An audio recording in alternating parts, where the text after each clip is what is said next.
and welcome to episode 55 of Flix and a Six.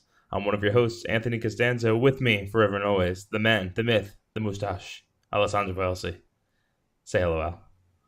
I'm calling an audible on this episode. We're not doing Mission Impossible. Instead, we're going to discuss the Fellowship of the Ring, specifically how formerly referred to as genius J.R.R. Tolkien is a coward because everyone thought it was so brave that, he sent Frodo over the sea even though he was so young and a hobbit had never been before. But you know what? No. This story would be 100 times better if after he was stabbed with a Morgul blade, he turned into a hobbit-sized wraith and rode into battle with the Nine with a very large knife and a tiny evil pony. And that's it for this week's episode of Flix and a Six. So, you are now privy to one of Al's famous rants. He does this to me normally, not on the air. Does not try to not sideline the whole show. But well done. Well done. Sorry, did I hijack from you? Well, now all I can think about is that. I'd watch that movie again. Right? I'm not super interested, as you know, in watching Fellowship again, but I will watch that again. Or for the first time. Can you just write that fan fiction piece? Can you do that? 100%. All right. Already, it's check your inbox right now because here it comes. It's like that's the next and final article that we do. No, you know what? I just happened to have it on in the background while I was doing some stuff today, and it's been a while since I've watched that movie start to finish. I've watched parts of it, every few months when I see it on TV, and it just happened to be on TV today, and I didn't have anything else going on with that. So I put it on and, just had my general appreciation. Actually, my appreciation of that movie has grown in more recent times. I think just because it always held back a little bit for me because I didn't have the best experience the first time I watched it ever. I saw it in theaters when it came out. I didn't know anything about The Lord of the Rings, had not read the books. I was 10 or 11 years old. And ooh, that's a little rough. Under different circumstances, I don't think I would have had as much of a problem. I couldn't follow everything. And I think we may have been into the theater a couple minutes late, missed the very, very beginning of the narration. Oh, God. And this whole thing's a mess. The theater was packed because Lord of the Rings. Right. And I sat in the very front row. Oh, no. And was scrunched into a chair, craning my neck to watch it. And I had to leave during the final part of the final act because the shaky cam following the Uruk-hai running through the forest made me so nauseous that I almost threw up in the theater. Oh, so I missed most of the ending as well. So it was a rough experience watching the first one for me. It's impressive that you went back at all. Yeah, and honestly, I don't know exactly. I don't remember exactly how it is that I ended up coming back to the fold. Because under those circumstances, it's surprising that I love those movies so very much. Right. But for a long time, I would have said the third was my favorite, then the second, the first my least favorite. And I know some people have picked the first one as their favorite, and I was like, no, that's crazy. But it's definitely swapped spots with the third for me. Well, I guess all been rearranged. The second one is definitely my favorite one. Right. Right. But the first is gaining ground on. I don't think it'll ever pass it for me, but it's become a close second. Yeah, I don't want to say these words. I would have to I think I would still have to rewatch it to rank them personally because it's been long enough that I don't recall which ones were my favorite, and also my last experience with it was all as one movie, so that's a little bit difficult. But, I mean, I think one of these days, whenever you think you're emotionally ready, you should sit down and watch the first one. Then give yourself a few weeks, maybe a month. Yeah. Watch the second one. Yeah. Same thing. Do the third. Give it time. I could do that. I'm not sure. I might need to approach it with some form of distracted watching, like doing something else while it's on. I guess you could do that because you've seen them all multiple times, where it's not like you need to go in and concentrate 100%. I mean, it's probably one of those things where, if you and me sat down to watch one of them and did a kind of a chat during it, you know what I mean? That might be the best way for us to handle it. That might be the best. Also, upscale to 4K would be pretty nice as well. Sure. I'd happily do that because those vistas though. Wow. Yeah, you went off on a tangent there. I'm completely thrown. The whole opening of the show is a bust. On this week's episode. I think this is the next. So sorry. What happened was I was watching, and there's the scene where he gets stabbed on top of on Weathertop, and afterwards, he's slowly becoming more ill. He's and he's getting cold. His eyes are changing. All the stuff. He doesn't seem to be. He's like having fever dreams. And Sam's like, "What's wrong with him?" And Aragorn says, "He's been stabbed with the Morgul blade. He's becoming a wraith, like the race that attacked him." And I was like, I just had a moment. Like, I've seen the movie a million times, and like I thought the idea of like, oh, Frodo's a wraith, whatever. But then like I really pictured the idea of like the Nine charging, like the way they do when they chase them down on the way to Rivendell, and they all line up in a row in the middle of the dammed up Brunnen River right before Arwen causes the whole thing to come in and flood them. And I'm picturing the 9 of them, and then like the camera panning as like Frodo catches up and like lines up like just next to them as like a little mini wraith. That would be amazing. Like a tiny little pony. And I'm like, how did this not become a thing? Yeah, the one fun thing with those movies is the amount of times you spend with the hobbits and like them being, seemingly normal size on the screen, and then the pull out, and it's like everybody else around them and they're knee high, and it's just amazing. Yes, those are some great perspective. Incredible shots. Photography. In those movies, just pulling off that, let alone everything else. For sure. Well, I want that movie now. Moving on this week's episode, we've got CW's Batwoman, a bittersweet Chris Pratt headline, the final Marvel movie to hit Netflix, Michael Caine on Inception, and Daryl survives the snap. All before diving into our flick of the week, Mission Impossible Fallout. But first, Al, what are we drinking? We are drinking Lagunitas Sumpin Ale. Sorry, it's a little dark down here, so I'm going to have trouble reading some of the stuff on the can. At best, a small gift from us to you. Enjoy our orbit through space, time, and dimension. Got time for another? Beneath the flotsam of categories, past nouns, beyond exclamations, down to the autological words possessing the very property they express, short is short. Sesquipedalian is long. Sesquipedalian is long. Sumpin has that thing on the tip of your tongue, and easy just rolls off as easy as Sunday morning. Sumpin Easy is everything we've learned about making hop-forward beer expressed in a moderate voice. Pale, cold, slightly alcoholic, and bitter. It's all we know. Call us sometime. That's great. And they even give you a phone on there. I like the little cheers on the bottom. Okay, we're going to pause right here. This can art is something. Yes. Something. Yep. See what I did there. So a couple of things on here. First off, the colors are fantastic. I love the palette. Second, very 1950s. I found Waldo. Yes. The car says Super Sport on it. That's like just a super tiny detail on there. I was struggling to interpret what that said. I couldn't get a good angle to get enough light on it. Great. Now that ink splatter that's their logo, right? The Lagunitas logo. Now, if you'll go ahead and take a look at the tab on the can. It's also the splatter? Well done. It is well done. I think the first thing I've ever seen that does a punch out of that was Budweiser. Okay. Bud Heavy does the Budweiser crown up there. What was the first thing you read, and where did you read it from? It's along the top. It's very pale. It's not white. It's can colored. All along the top, like in a circle? Yes. Yeah, mine says something different, I think. Can you say yours again? At best, a small gift from us to you. Enjoy our orbit through space, time, and dimension. Got time for another? Mine says, the hounds is on my track. Plural hounds. Is on my track. And the knapsack on my back. I'm going to make it to my shanty for day. That's from a song, isn't it? I don't know. Maybe. I'm guessing mine probably is too, then? Yeah, your word sounded familiar, but I don't know. It's funny because your words sound familiar. Just that first part, the knapsack on my back and the hounds on my track, that I've heard that before. But when you started reading, I was like, oh, he's probably got the box and it says something on it. But then I remember you saying that you couldn't read off the can, and I was like, wait a minute, no, the can doesn't say this at all.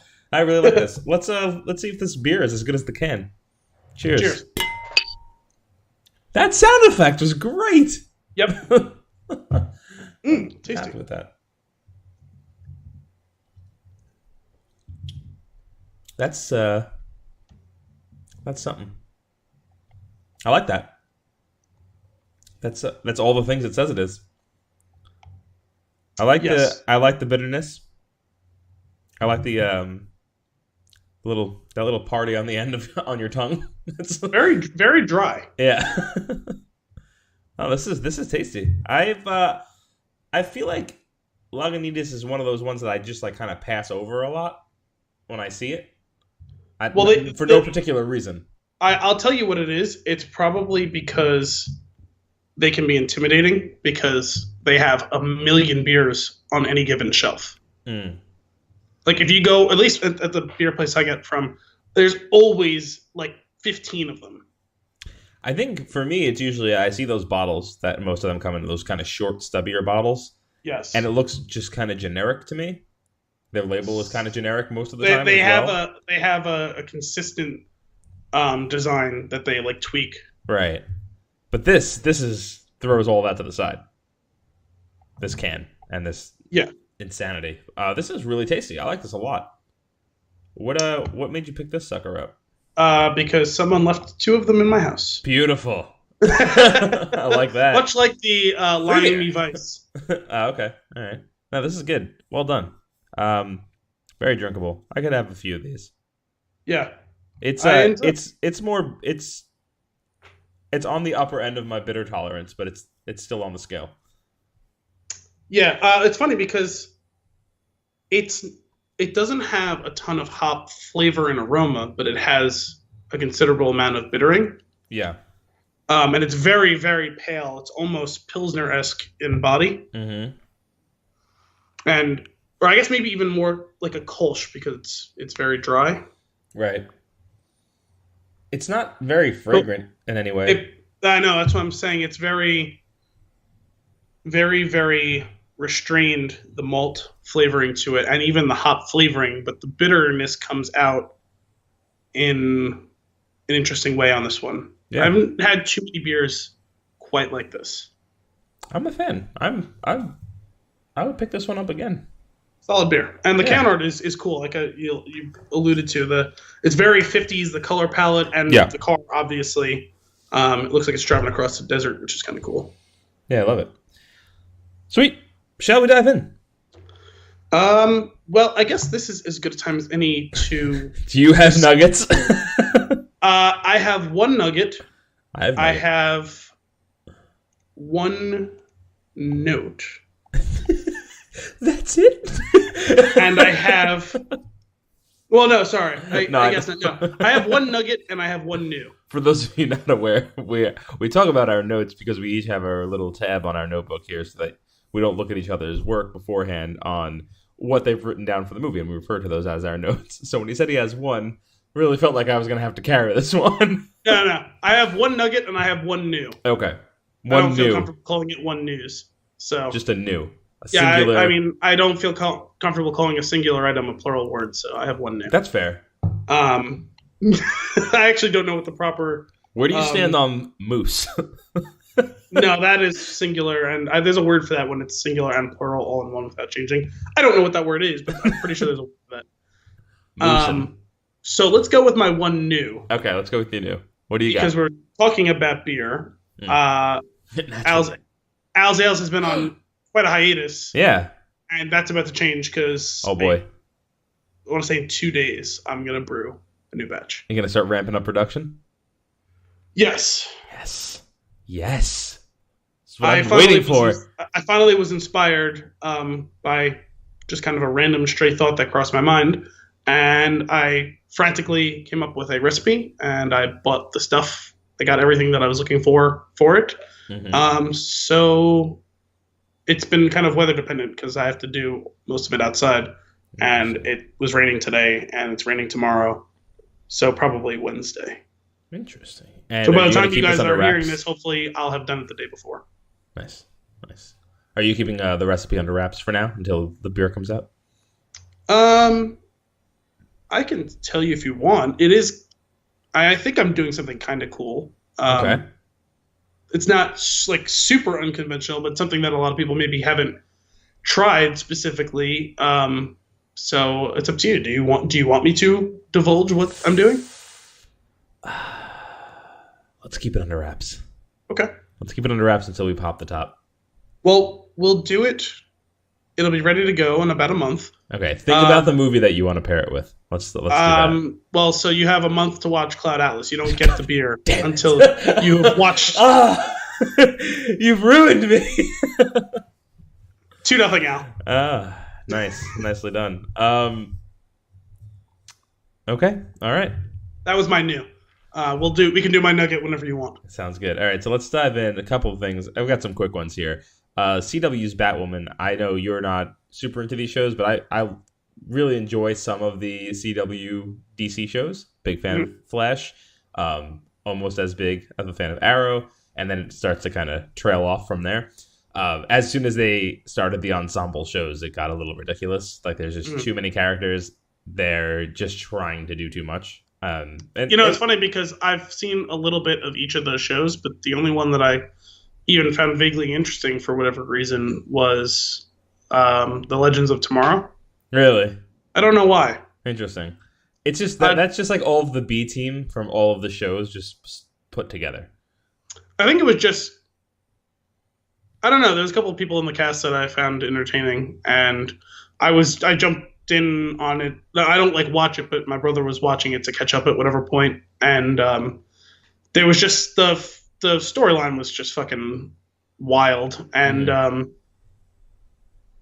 I don't know. I was vaguely interested in it at that time. I kind of want to go back and just find the episodes because, you don't keep up with that show? Legends? No. Because Matt Ryan was joining the show again to reprise his role as Constantine. Oh, okay. So I was curious about that because I liked him in that role. So yeah, I've seen he's been in that role in a number of the shows. So that's cool. The show for me is whatever.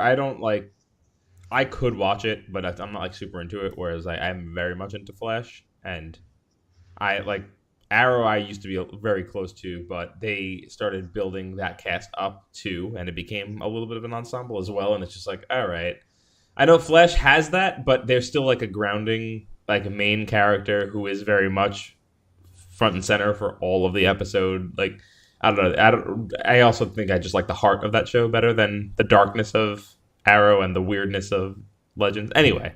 Well, I guess that was what it was, is all of those have the trademark CW cheesiness, but Legends leaned into the cheesy batshit insane stuff the most. That's fair. Whereas I felt like it clashes with the other two shows. It does. A little bit. So I think the fact that they were owning it and leaning into it made it easier for me to stomach. Yeah, the other two shows, they try to do it, and when they lean into it, it works. But when they try to get too serious, it kind of falls short because it is, in the end, it's a CW show. You can't get that serious. Though I will say, Flash does a good job of tugging on the heartstrings here and there. They're pretty good at that. The writing, I think, is best on Flash.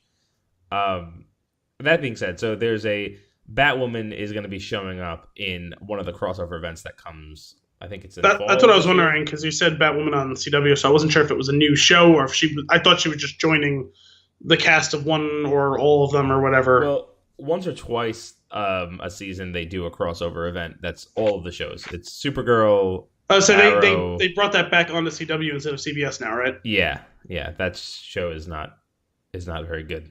Not at least not the episodes that I've seen. Supergirl, Arrow, Flash, Legends. I think there's another one out there now. Yes, it's the hell's it called? It's Black Lightning or something like that. Yes, and then isn't there another one? I think there might be. Anyway, my two main. Isn't there something with the Hawk or something like that? I don't know.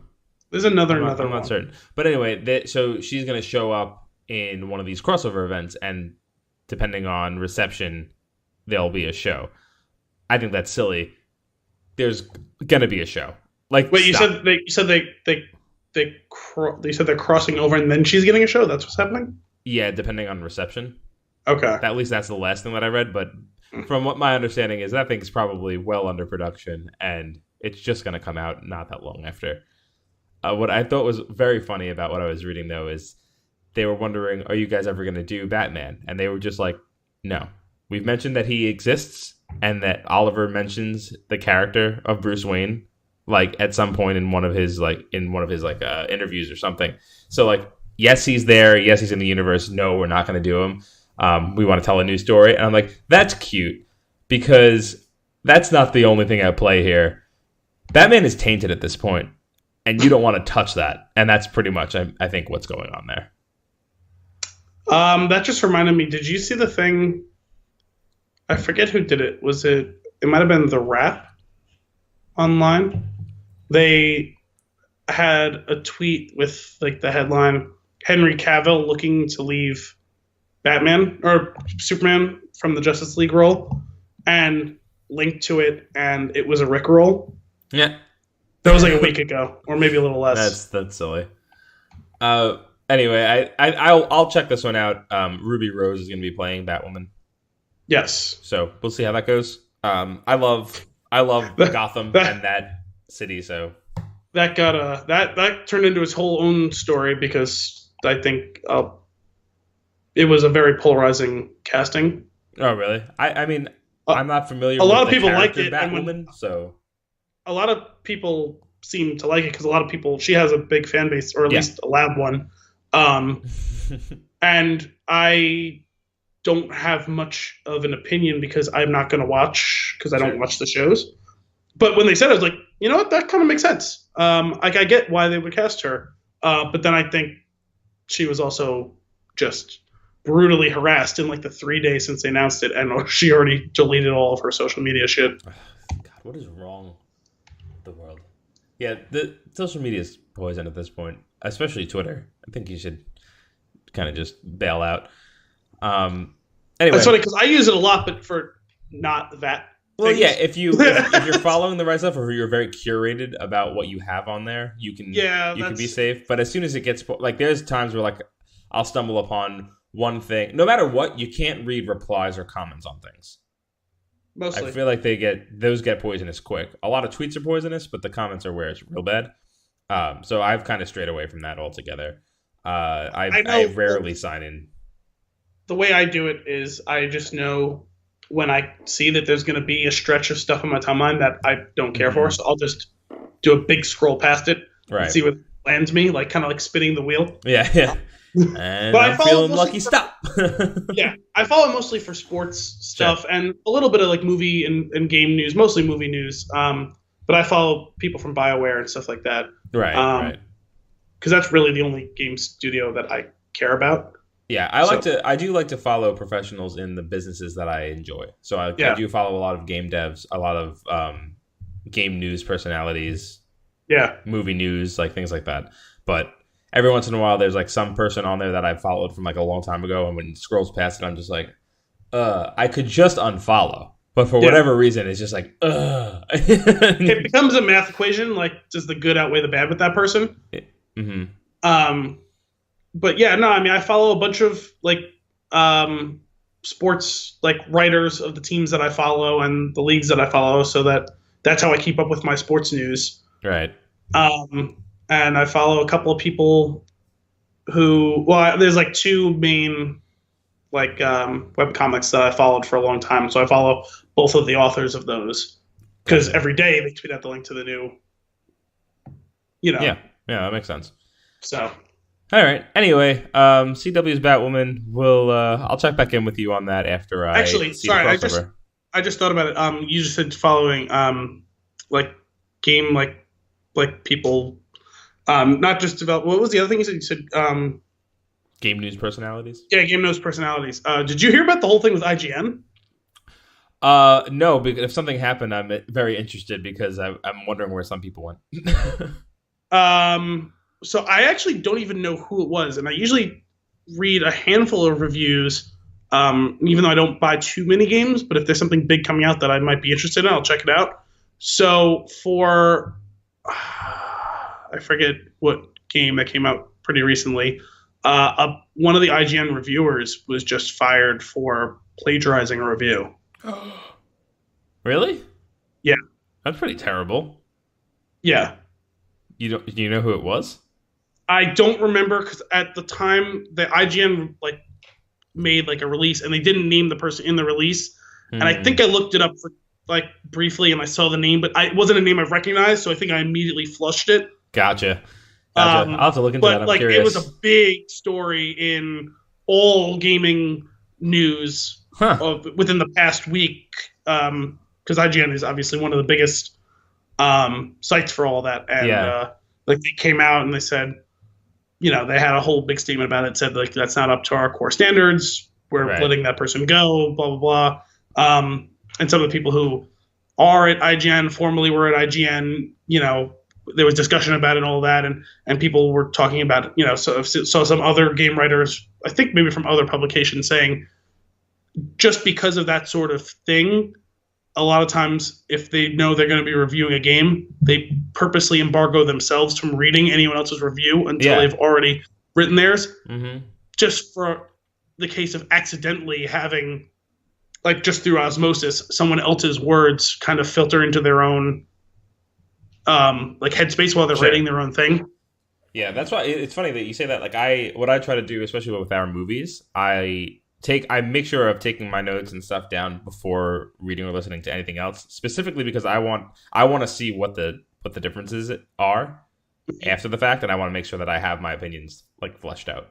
I know I've noticed with my own, occasionally I will ignore all stuff. Sometimes I'll read certain things. Yeah. It depends on how long ahead they release the embargo on the movie. So when the reviews start coming out. Sure.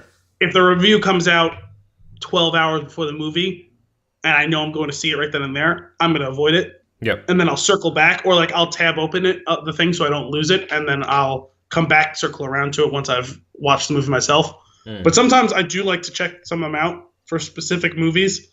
If I know it's going to give me a decent idea of what to just keep an eye out for stuff, so I don't miss stuff. That's fair. I like that approach. I'm very agreeable, I feel like, as a person, so I feel like I would be influenced. I have noticed at times that it may have affected just my overall reception to the thing. Sure. Not that it's made me feel good about something that was bad or vice versa, but just it colors my perception at times, I'm sure. Yeah. Yeah, the farthest I'll go is I will occasionally look at the score that it's getting on different things and maybe a tagline here or there. But other than that, I won't read a review until after I see something that I'm interested in. I also make sure to make sure that they're spoiler-free ones. Oh yeah, I mean, you gotta do that. That being said, I do enjoy after the fact and after I've had my notes, I do enjoy a spoilery review. I like that stuff because it reminds me of what we do. I like listening to people talk about it with enthusiasm and getting down into things that maybe probably don't matter at all, and but it's fun to hear. One of my favorite things to read on, not that it's a weekly basis, but usually every couple of weeks, is when there's a big movie release. The Ringer will pick a handful of their staff and they do their a round table.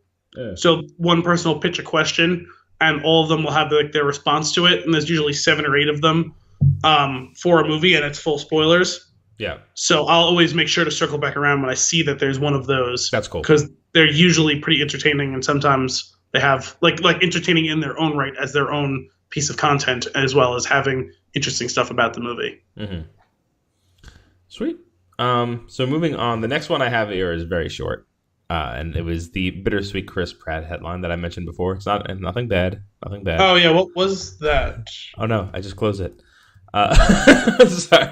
And opening up closed tab, pulling up headline.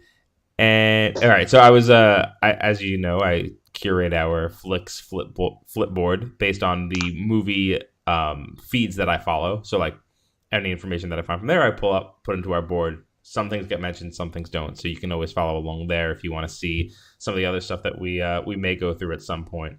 But this, I didn't even read too far into it. It was just, the headline was just wonderful. And it's because I'm not familiar with the material at all. Chris Pratt's Cowboy Ninja Viking yanked from release schedule, delayed indefinitely. Just, all the words in that sentence do not belong together, and it's great. But Cowboy Ninja Viking is apparently a property. Graphic novel style, I believe. Is this a spin-off of Parks and Rec? Oh my god, that would be amazing. So I'm thinking of like the whole Johnny Karate / well, I forget what the name of his FBI, Burt Macklin, like all the whole thing that he had, and the ridiculous songs he came up with as Johnny Karate, and that sounds like Cowboy Ninja Viking sounds like a Johnny Karate song. It really does. That's amazing. But it sounds like there was no real reason given for the cancellation, or not cancellation, but delay. And it sounds like they still want to do it, but just not right now. So I don't know what the deal is there. But I would watch that based on the title alone. Sounds great. Love Chris Pratt. Love those 3 words together. let's do this. Those 3 words together. So nothing serious there. Next item on the list, the final Marvel movie to hit Netflix will be Captain Marvel. Ant-Man and the Wasp. I thought it was Captain Marvel. No, this at least the last 2 things I read were Ant-Man and the Wasp, but that makes sense. I thought I saw a headline recently that said Captain Marvel would be the last one when it comes out or whatever. This was from last week. Okay. So unless something new's come up, but I mean that makes sense. It was within the last week. We all knew this was happening, so. We're getting down to the end of Marvel things being on Netflix with Disney's streaming service imminent. One thing I found funny is... Well, that's a little over a year out, I think. Isn't it next winter? I believe so. Who has the rights to air Star Wars? Is it TNT? Is TNT also TBS? Yeah, TNT Turner TBS. Broadcast? Yeah, Turner owns the rights, yeah. Disney's trying to buy those back too. That's stupid. I was gonna say, as far as like tweets that do get a chuckle out of me, it's like Disney trying to get rights back for like airing, Star Wars, and Turner says, "Nah." I'm like, that makes sense. I wouldn't give it up either. I saw that. I don't understand. I mean, I guess I understand, but the thing is, it wasn't that long ago they bought the rights, and Disney already knew at that time they were doing the streaming thing. So I don't understand why they sold the rights to begin with. It's just a bad look. Like, I understand why they would want them back. I just don't like. It's just a bad look. Like it's like one of those like the left hand doesn't know what the right hand's doing type of deals. It feels like I just don't get. Like they're usually better about not doing dumb shit. Mm-hmm. At least in the last 10 years. Yeah, that just seems odd. But it's just so funny to me. You're gonna have to give that back. No. Well, they paid like your move. They paid like $1 billion for it or something. So yeah, they're gonna get their money's worth. Yeah, absolutely. That's just silly. Because it's 9 movies. They bought the rights to 9 movies over the next like 3 years. They have exclusive like cable airing like rights to that. Why the hell wouldn't they get their money's worth from that? Yeah, let them just or be like, down with cable as a whole. Buy us out for $2 billion, like right. we want that back. No. I could have been overstating it slightly with $1 billion, but it was a enormous purchase. I can imagine. I mean, something like that. I don't know. I think I turned on a actual TV station once in the past 6 months, and I texted you. I was like, Star Wars is on, and you're like, I'm watching it too. Yes. So I mean, good on them. I remember I was texting with you. It was funny. Your parents were at my house on a Saturday morning. It was like the week before Memorial Day, like the Memorial Day party and everything. And I don't remember why, but your parents were just here. And I was doing shit around the house. You're going to get some hop-ons. Yeah, you're going to get some hop-ons. And so, so I like had the TV on while I think my dad and your dad were cooking. And it was The Phantom Menace, and it was the first time I'd seen more than 5 minutes of The Phantom Menace in several years.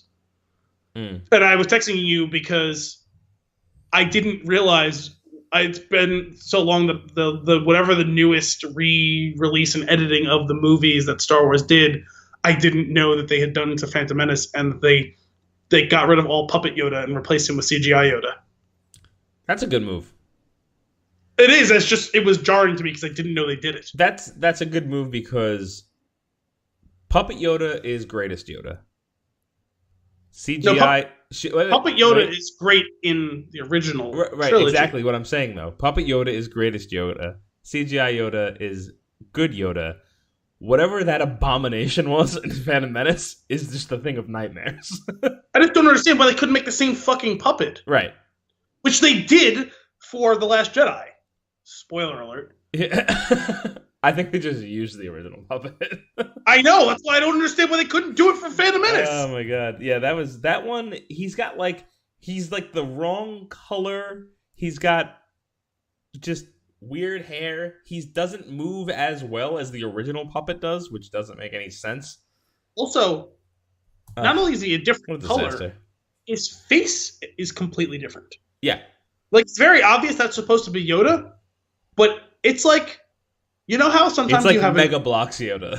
You know how sometimes you have a dream and there's a person in your dream that you know and you've known for your entire life, but the person you're seeing in your dream looks nothing like the person? Yes. It's exactly That's what that was. I 100% agree. It's absolutely ridiculous. It's disgusting. Mad as hell. Well, at least they replaced that. That's a good update. Yeah. I like that. All right. I think they also CGI'd some backgrounds that hadn't previously been, which seems funny to say because they all were, basically. So, moving on to Inception, a movie that we're both fans of. Yes. Some information from a chat with Michael Caine that in this article, they're kind of taking it as gospel as it revealing the ending and what it actually means. I don't take it that way, but I feel like a chat with Michael Caine would be pretty cool. Right? I would just like to sit there. Can you do the story from Dark Knight? That's all I want. Size of a fish, a tangerine. Anyway, he says when I got the script of Inception, I was a bit puzzled by it, and I said to him, "I don't understand where the dream is." This is Caine talking about himself talking to Christopher Nolan. Yeah, Caine told the crowd. I said, when is it the dream, and when is it reality? He said, well, when you're in the scene, it's reality. So get that. If I'm in it, it's reality. If I'm not in it, it's a dream.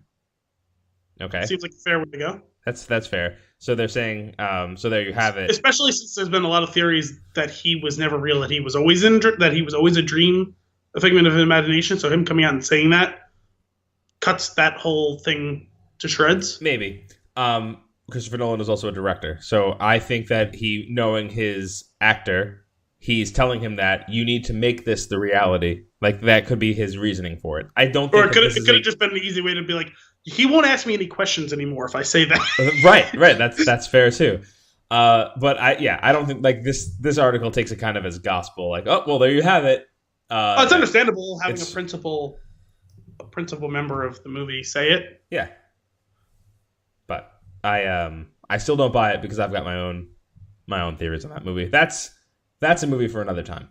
It also reminds me of, I saw a story recently that Michael Douglas didn't understand the script for Ant-Man and the Wasp because he hasn't seen any of the Avengers movies. Oh my god, that's so great. And the only thing he knows is the first Ant-Man movie. And in the beginning, the whole thing talking about him going off with Captain America and this and that, like Michael Douglas is asking all these questions like, what are they talking about? I don't know what they're talking about. And he's like, and the Peyton Reed was like, well, he's talking about Captain America Civil War. And he's like, oh, was I supposed to see that? And he's like, oh my god, I mean, that's so good. You don't have to, but that's where all that's coming from. He goes, I didn't know. He goes, I don't know. Superhero movies hasn't been like a thing that I watch. He goes, I had a lot of fun making these two movies. And if they had told me that I had to go see Civil War to know what was going on, I would have sat down and watched it. I have no problem with watching it. It's just not something that I would have thought to sit down and watch on my own. You know what I mean? That's great. I love that. And you're just like picturing like those scenes. The first time they shoot those scenes, just be real in the scene. Who are you talking about? Yes. Yeah, he's like talking about because he's like scolding him for like being irresponsible and going off and doing all. He was like reading that part of the script. He's like, what am I talking about? What is my character talking about? I don't even know what's going on. That's he goes, am I great. like did I forget something from the last movie? I love that.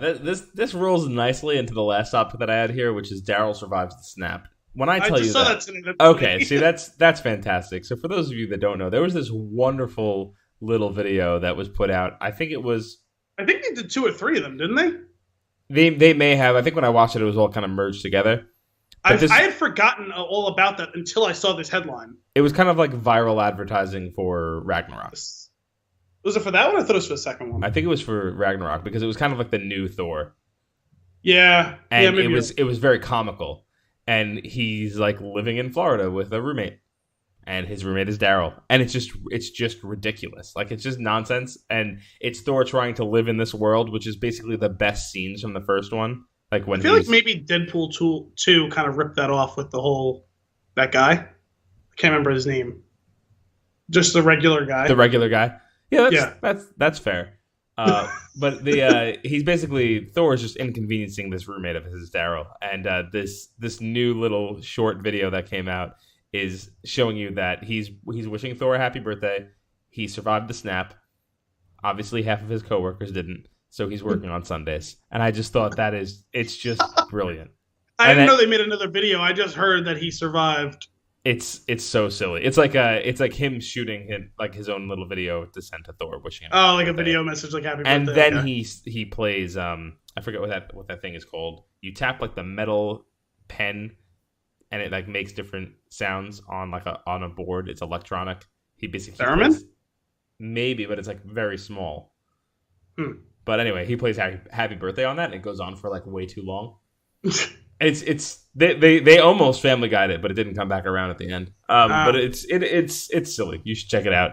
You should definitely check out the original Daryl videos, where Thor's making I think he's making like jerky in the bathtub. Like he's got like just like meat just hanging in the apartment. It was like The Odd Couple, but superhero. Right.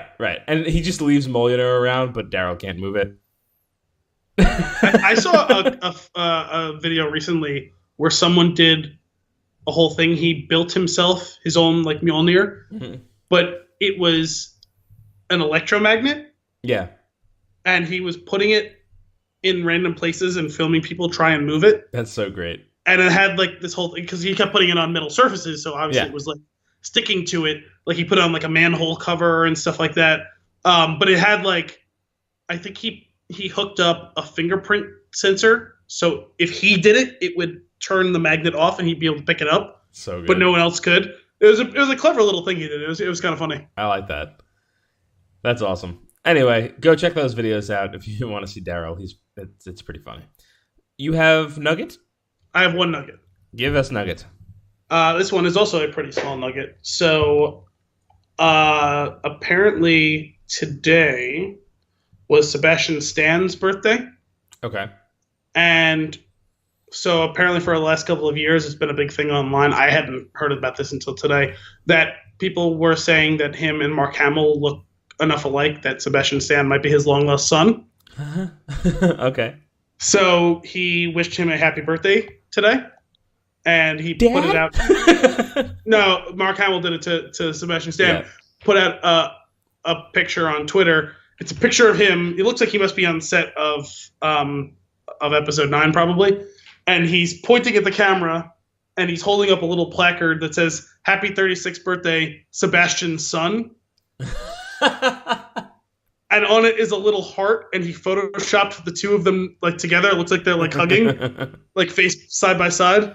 And he said, "Wishing Sebastian Stan the happiest of birthdays. I'm beginning to believe he might actually be my son." Because just like Nathan Hamill and Griffin Hamill, he never calls, he never writes. Come on, kids, would it kill you to drop your old man a line? That's amazing.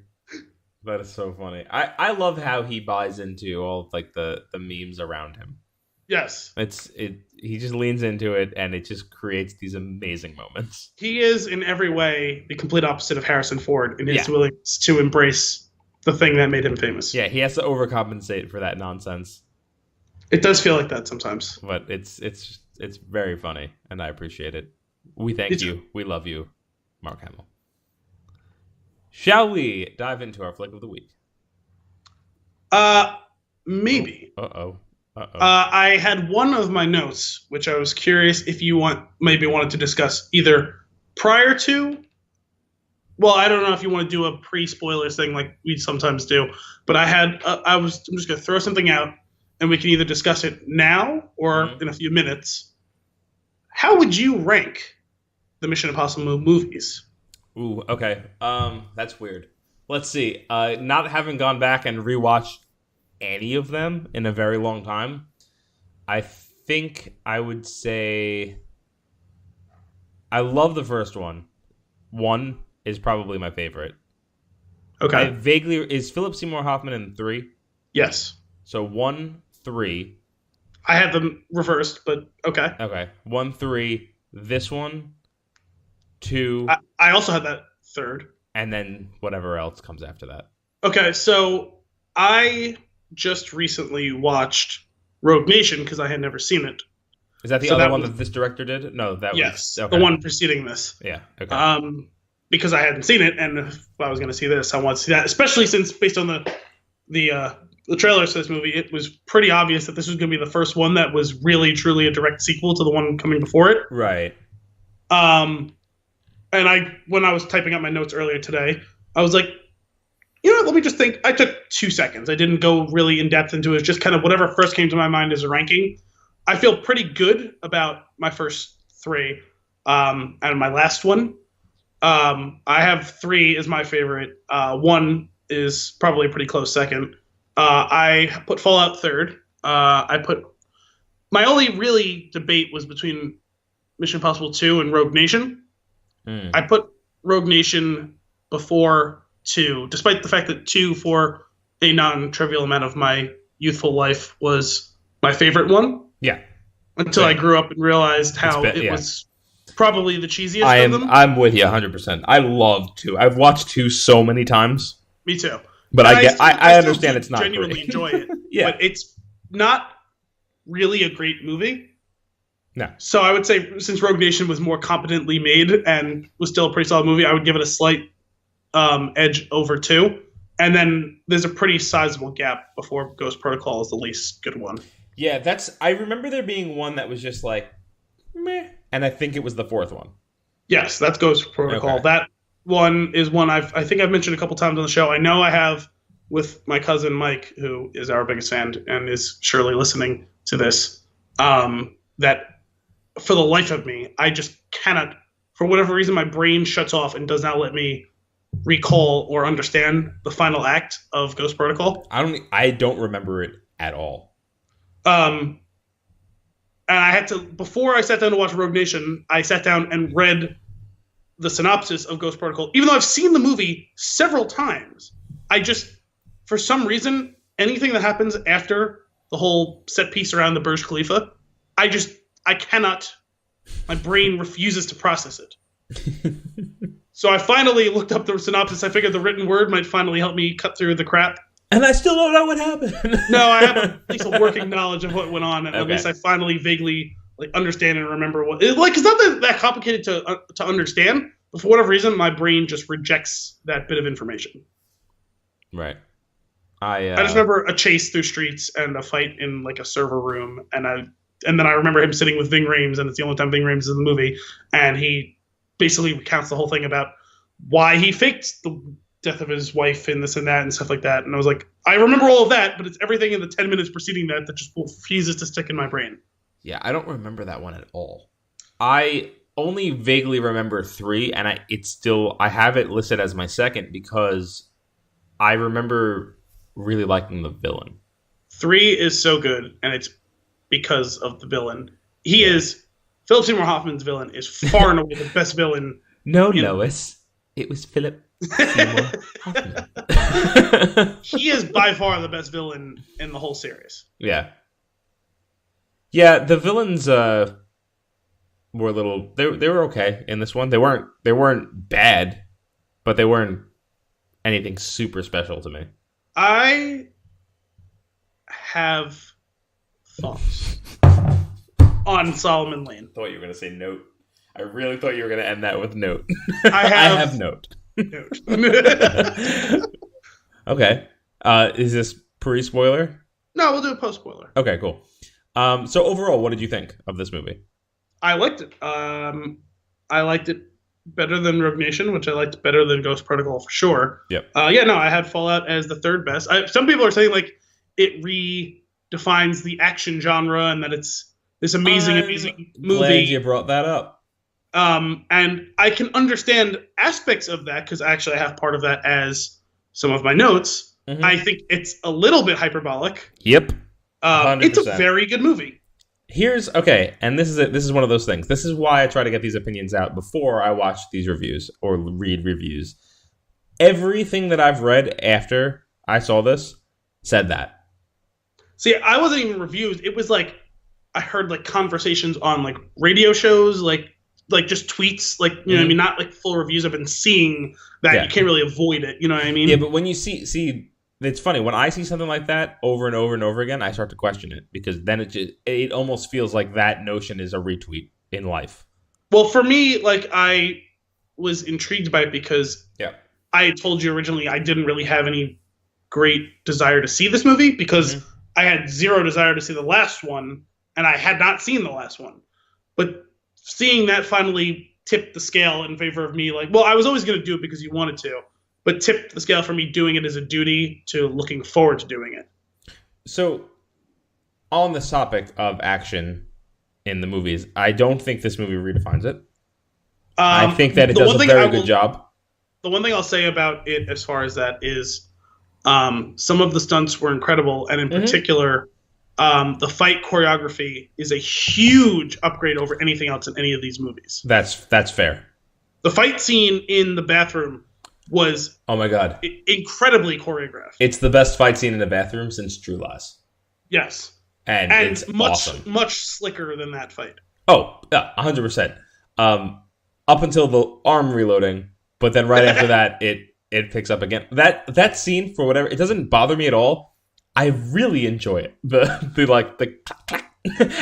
as he swings and reloads his arms as that post said that we talked about. It's just it's so silly, and it's but I'm like that's something this psycho would do. That's what it feels like when he does it. Some of the stuff where the two of them harmonize in the fighting is incredible. Where Lark like swings and one of them like the one where he swings the pipe and I completely forgot what Henry Cavill's character's name is, and I watched the movie 24 hours ago. He like catches his arm from around the corner, and then like materializes behind him. Like some of those quick cut things were really incredible. Yeah, no, it was well shot. The brightness of the room adds to it with the contrast of the characters that are fighting. I really enjoyed that a lot. Yes. One of the things that really stood out to me though is how not qualified to fight this guy Ethan is.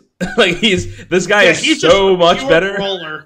Right. And what's great about that is that could have been handled in a number of ways, but what they did was the occasional close-up shot of the sheer disappointment on his face as he realized I can't do anything to this guy. Yes. And that was great.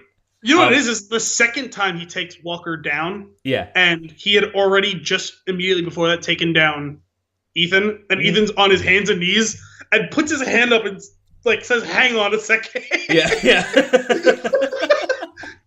It's a great fight scene, with a great finale, which we can't speak of right now. But you've seen enough of that fight scene in the trailer. That's definitely one of the big highlights for me. It was pretty cool the way they mixed all the styles too, where Ethan is kind of just, a competent fighter, but mostly when matched with a superior opponent, he's really just a brawler. And then you have Walker, who is kind of a hybrid of skill and just sheer strength. Mm-hmm. And then Lark, who is whipping both of their asses at the same time. It was like watching the lightsaber duel from The Phantom Menace if Obi-Wan and Qui-Gon were way out of their depth instead of being mildly out of their depth. Right. Well, it's funny because you get the it's in that trailer, like the one that was played way too many times before this movie. The whole like scalpel and a hammer. Like that was, and it led into that fight scene in the trailer. Like it's so apparent when you're watching it, like how like their styles, and it's really cool. It's also just the way that the whole thing starts off, and it could have gone down so quickly, but it just gets ruined by just some random person washing his hands. It's just so funny. But that fight scene is really well done. I enjoyed that a lot. But back like overall, when we're talking action flicks, I do think again I think the pacing of this movie is really good, and it helps to have that with an action movie because sometimes it'll feel like, okay, when's the next one coming if that's what you're going for? But they do a good balance of you do have to pay attention. You have to understand what's going on in the story. You have to listen to what the characters are saying. I'm interested in what they're saying. Then you get a fight scene, and you get a build up, and you get a fight scene, and you get a build up, and it's handled very well. And because the in between pieces, I feel they work. Not only that, but this was interesting, and it would have felt almost schizophrenic if it was done less well. But there's almost there's an incredible diversity of aspects of this movie in the sense of at different times it almost feels like multiple different movies or the way that you see when you see a movie that's multiple different like vignettes stitched together that were all made by different directors, because there's club like tracking fight scene stuff, there's like a planned heist type thing or an extraction, there's some of the fast forward things like the way like the Sherlock did where he's seeing the whole thing as it's going to unravel. Yeah. There's flashback, dream sequence, just straight up, 90s action, like popcorn action scenes. Yep. Subterfuge, Cold War era, a double cross and all that sort of stuff. There's so many different things that they jammed into this that could have felt overstuffed or poorly woven together, but it created a pretty incredible tapestry that all fit. Yeah, I very much agree with that, and I think it's more impressive if you watch this Vidoc that I watched earlier on how they they talked about the stunt sequences they wanted to do, and then they wove the story around that. Mm-hmm. And I think that is a really interesting thing because that would normally lead to what you're saying that they avoided. Yes, and that's impressive. So that's solid writing. Not just solid writing, but it exhibited a level of directorial competence that I don't expect from Mission Impossible. Mm-hmm. Mm-hmm. The first movie is very campy. The second movie even more so. Anything John Woo in his later career is gonna be campy. Right, but then like the third, it's like okay, let's get a little serious. The third is the only other one that even touched this level of directorial competence, I think. Mm-hmm. Even though the first was made by Brian De Palma, who's a great director in his own right. But it's like the only big budget movie he ever made. Mm-hmm. Oh, man. He was like vehemently against doing that sort of thing his whole career. Yeah. That's funny. Yeah, but anyway, but as far as, again, and I am praising the movie because I did have a really good time with it, but I wasn't getting this vibe of like, greatest action movie I've seen this year, or like greatest action movie I've seen in a while. I thought it was a very good action movie. I think it almost certainly is the best action movie this year. But people were saying like it was the movie of the decade. I don't think I would go so far. Maybe if I watch it a couple more times, I'll feel that way. But I think that the level of praise for it has been hyperbolic. Yeah, I will say it is very good. Well, and that's the thing. It is the fact that it is hyperbolic because it was too much. Too many people were saying it, and too many people were saying the exact same thing. And that's where I felt like it was just a retweet. You were just in the echo chamber of, oh, they said this movie is a great, like just the best action movie they've ever seen. Let me reword that for myself. And that's how I felt reading and listening to reviews after the fact. But I did enjoy it a lot. See, I didn't have so much of a problem with it because the people I was seeing it weren't reviewers. It was just people that I follow who had seen the movie. No, for me it was actual reviews of people. I can understand how that would make you feel that way. For me, it was just basically people like us who had gone to see the movie giving their tweet length review. You know what I mean? Yeah, for sure. So it didn't offend me in that sense. You know what I mean? Yeah, I got you. Aside from that, I would say this definitely gets my approval. Go see this movie if you haven't seen it yet. Come back and listen to the rest of this, or do you have anything else you want to say before we get into the spoiler territory?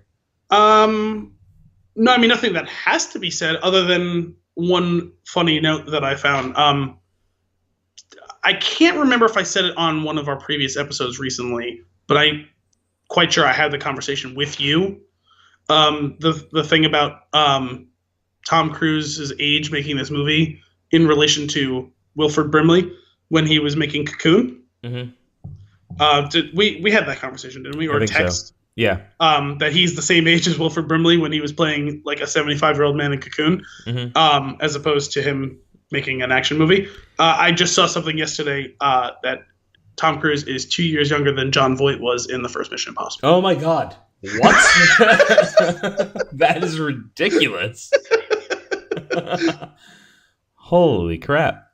I'm never going to not find that sort of comparison hysterical. No, that's fantastic. And you know what? Hats off to him for doing his own. I mean, the guy's a whack job, but I have fun with his movies as of late. I've been watching. Let me correct that. I've been watching some of his older movies. Okay, so this is the only thing I've seen of his other than Rogue Nation. Gotcha. Basically, in the last 10 years, the only Tom Cruise movies I've seen are Mission Impossible movies. Did you see? They renamed that movie. Edge of Tomorrow? Yeah, did you see that? Never saw it. That was good. I saw like a little bit of it, but that was that one took me by surprise. I really enjoyed that movie. Yeah, I heard that it looked stupid when it was coming out, and I'm not a huge Emily Blunt fan, so. Oh no, I like her. I don't know why. I really don't. I don't know why. Interesting. All right. Well, with that, we shall lift the veil and get into spoiler territory. You have been warned. And that's that. Okay, so first, qualm. I understand the reason behind it. It's not this movie's fault. I think it's the fault of 3 movies ago. Those two girls look way too similar, especially when I haven't seen a Mission Impossible movie in a long time. See, the funny thing is, while I was sitting down and watching this, I think that was by design. Oh yeah, no, I get that. They are supposed to kind of resemble each other, especially as the only two love interests of Ethan. But I hadn't seen the other movies in a really long time, and when she appears on screen the first time, what's her name? Isla, the first one? Ilsa. When she appears, not his wife. When not his wife appears the first time, I'm like, is that his wife? and I played that game for a while until I remembered some things, and then we got talk of his wife. Well, a couple of things. One, I just saw Rogue Nation, so right. I immediately know. 2, I have seen several things that Michelle Monaghan is in, so I'm pretty familiar with her. That's the one who plays his wife. 2, one of them has an American accent, the other one has a British accent.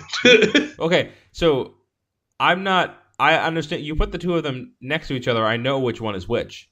Mm-hmm. My problem is the face was similar enough that I don't remember which one was his wife. See, well, the thing is, you had just seen the other one. I've seen Michelle Monaghan in enough things, and Mission Impossible 3 is my favorite one, right, and that's the one she was in, so...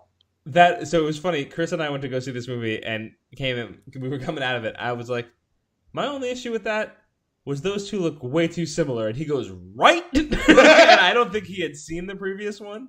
Okay. So even more so. But that was funny. It's not a big deal at all, but that first scene, which is a scene also from the trailers, when she's like holding the gun, she's pointing at the car while he's driving. In the trailers, I was at the same way. I was like, wait a minute. Which of the two girls that look very similar in this movie is this? And that's even more so there. There's no talking in that one. I don't know what accent you got, but that would have helped me because I don't remember if his wife had an accent or not. So I couldn't tell you. It was long enough. Anyway, not a huge deal, but that one definitely it took my attention away from what was happening just a little bit to the point where I was just like, this is a silly thing to be happening. The thing is, when I watched Rogue Nation, I didn't consider it and then I was watching this one, and the movie opens with him dreaming about a nuclear bomb going off and killing him after he was getting the creepiest vows ever read to him by Solomon Lane as he's standing with his wife, whose name I'm forgetting. She's Michelle Monaghan, but I don't remember her name. Julia. Julia is her name in the movie. Her name's gonna be Julia Gulia. So while that was going on, and then the first time that Ilsa comes on, I'm like, she looks an awful lot like Michelle Monaghan, and I've never put that together before this moment, and that's definitely a thing on purpose. Yeah, it's 100% on purpose. It's done too well, I guess. Well, it's just that it took until that point for me to realize that, like, the fact that they look, because they're never on screen together until the very end of the movie. Right.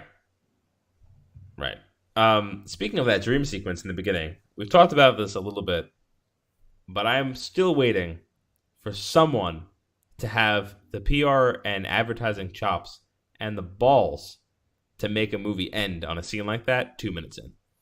If that was the end, like, if you did that, I would have been like, Tom Cruise is crazy, man. What was the last thing we talked about them doing something like that? We've had that discussion before. Oh yeah.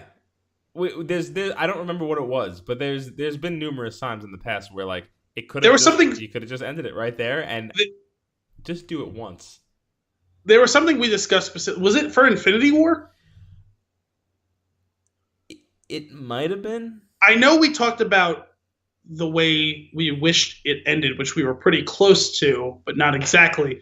But there was another one where we were like, or maybe it's been a different time we were talking about that before it came out, where we were like, if you just had, like, the beginning of the movie and then just ended it after, like, 90 seconds. There was something we talked about like that, and it was interesting, I thought. Yeah. And this also kind of the same thing. Yeah, this was another one. And you know, this was a silly one just because you had seen if you've seen the trailers, you know that the nuke is going to go off in the background. So I immediately make the association that it was a dream, even before the priest starts talking, because I was like, well, in that scene in the trailer, the nuke goes off and they're in death range. So this is not a real scene. So that's the spoiler from the trailers. That doesn't really necessarily. I mean, you probably would have figured that out if you paid any attention to the movie at all earlier, like with trailers, even if that scene wasn't shown, knowing who the bad guy's going to be, because you'll see that it's him. But I don't know. That was just a funny one that was, like, unnecessary, but still, that would have been, if they did that, that would have been great. Just somebody's got to do it. Well, I'll be pissed when it happens, I'm sure, but somebody's going to do it one day. Somebody's going to do it. Runtime is still going to be 2 hours. It's going to be a black screen for 1 hour and 30 minutes. That's what's going to happen. That's the only way to get around this. The thing is, early on in that movie, the way that started off and the way stuff started going off early in the movie after that, I was beginning to wonder, did I miss something? Is this supposed to be the final one? Because they set this up. This could have been a final chapter movie. Yeah. It could have ended differently. Mm-hmm. After about halfway through the movie, I changed my mind on that. And I feel like it would have stuck with me if it was even a rumor that this was the last one. And considering how successful this one is so far, I'm sure it won't be. But oh yeah, it's not. This could have been an incredible finale to a series. Absolutely, it had the framework from that early on. Yep, for sure. Although, and on that same token, at the very end, if they did want to go the dark route, they could have, because I found the movie to be predictable. But that's because I think at this point, you know what to expect and you know what to look for. You always knew that Walker was going to be a double agent. Yeah. You basically always knew. It's just a question of who else possibly, or what exactly the motivation was. Yeah. Well, there's that, and there's also the, like, as the scene's going down, you're like, that guy's wearing a mask. Or, like, so, like, this thing is happening. More on that later. Yeah, but so, like, I did find it to be predictable, but at the same token, I was like, by the end of the movie, the majority of what had unfolded I found to be like, you know, not super surprising. Whereas like if they really want to blow me away, they could end this with the theme that they set out from the beginning of you've just been like playing with like the time that you have left this whole time. Like, you know, you like all of your decisions are coming down to this. Like you were never coming out of this alive. Like that whole. After a certain point, it backed away from that. Yeah. But early on in the movie, I thought very much that was on the table. The other thing, I guess this is probably a good time on the topic of kind of gripes. Something I wanted to discuss specifically about Solomon Lane, and what's made me think about it is just what you're talking about what I brought up about Walker being predictable. I thought it was predictable that he was going to be a double agent. It was the reasons that he was that surprised me. Although it became less surprising once I saw where the movie was going. I don't remember what the reasons were. Well, the reason is that he's a true believer of this cause. And that's what surprised me. This movie retconned Rogue Nation some, I think. Oh. Do tell, because I haven't seen it in a long time. Okay, so I just watched it last week.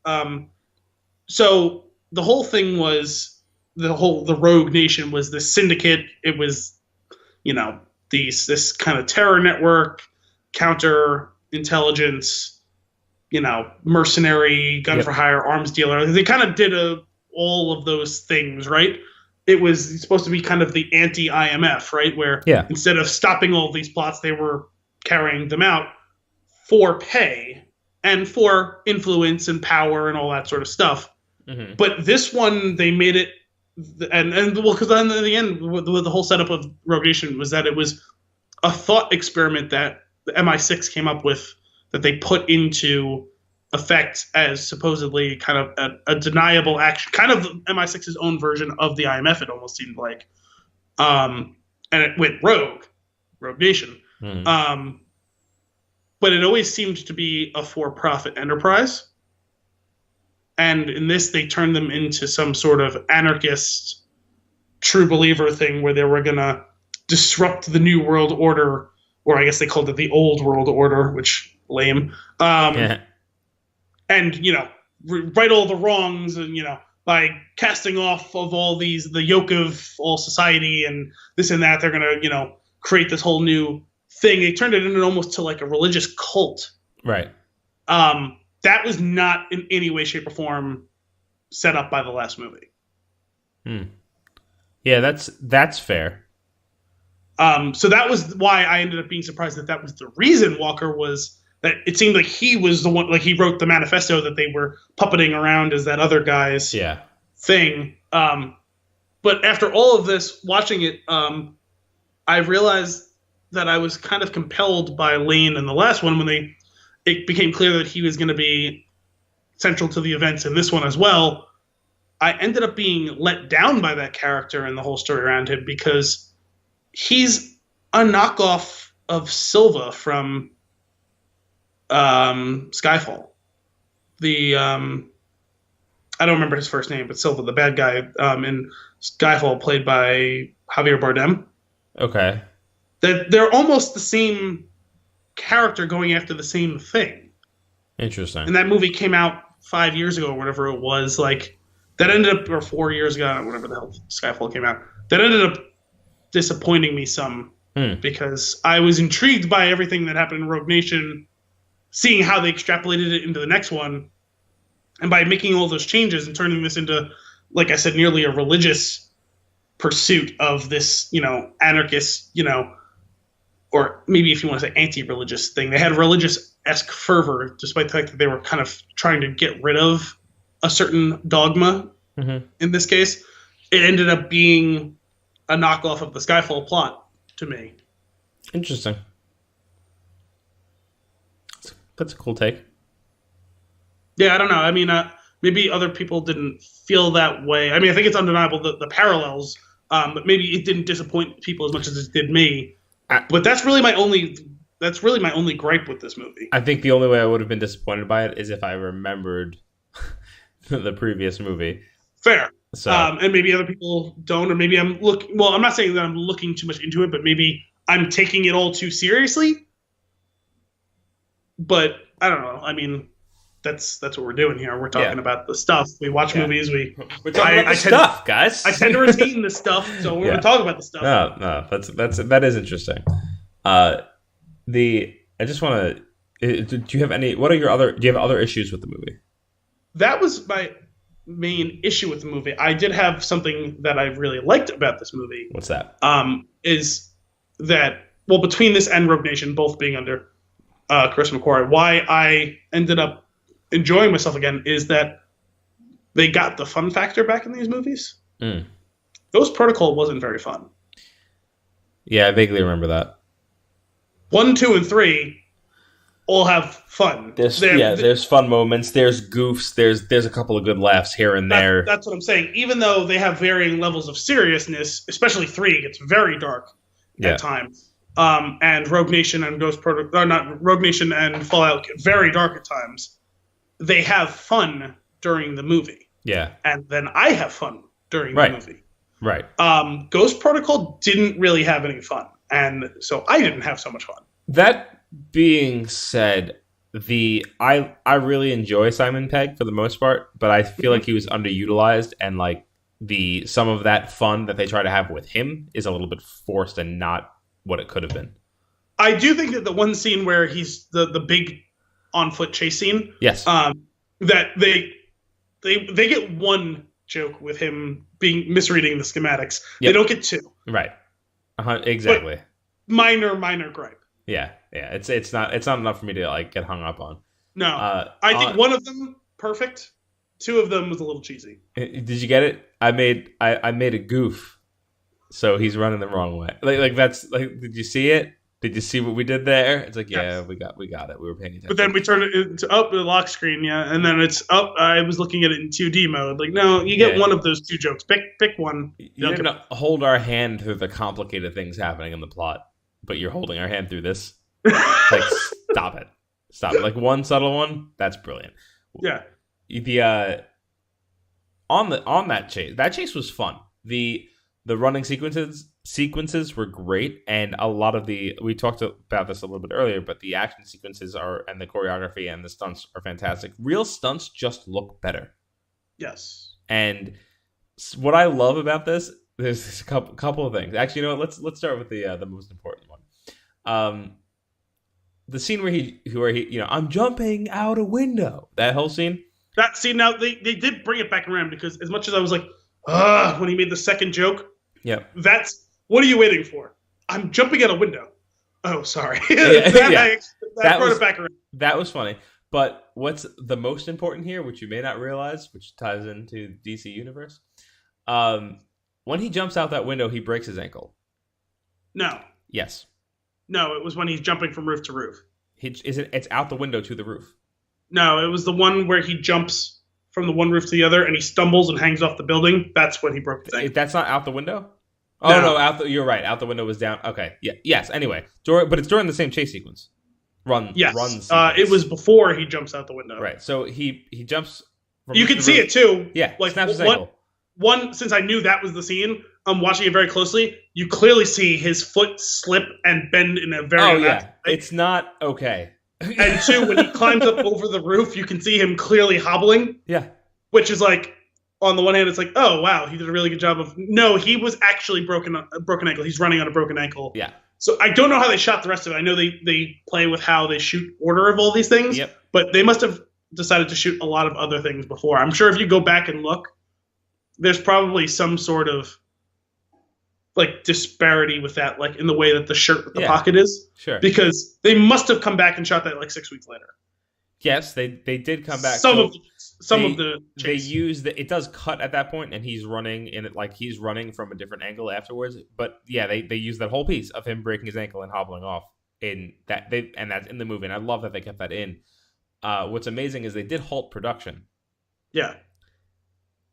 And it perfect time for mustache. It would have been enough time for the mustache to have been shaved. Yes, but I still stand by, as much as that may be true, they didn't owe them anything. No, not at all. It just makes it better. Like, so much better to me. We're not going to do that. We probably could have, but we're still not going to do that. Well, actually, the funniest thing of like kind of twisting the knife was after this movie was released, there was an interview talking about the importance of the mustache, and they were like, "Oh yeah, I mean, there's no real reason for him to have a mustache. It's just like as we were like after we cast Henry and we were writing it and we're talking about everything, all the little details of the movie, we kind of settled on this look and just decided, yeah, that's pretty good. Like there was no reason for him to have a mustache. Like, just shaved it off and got rid of it." I read like a funny little poll. It was like the bad guy's got the mustache. Like you just know he's a bad guy because of the mustache. Is that like from that really terrible Will Ferrell movie, The Land of the Lost, where oh my god, the guy wearing a tunic? I never trust a man wearing a tunic. That's how you live your life? It's never led me astray. Amazing. But so on the topic of stunts and fights. So we talked about the bathroom fight scene, which is tremendous. The club fight scene, close second.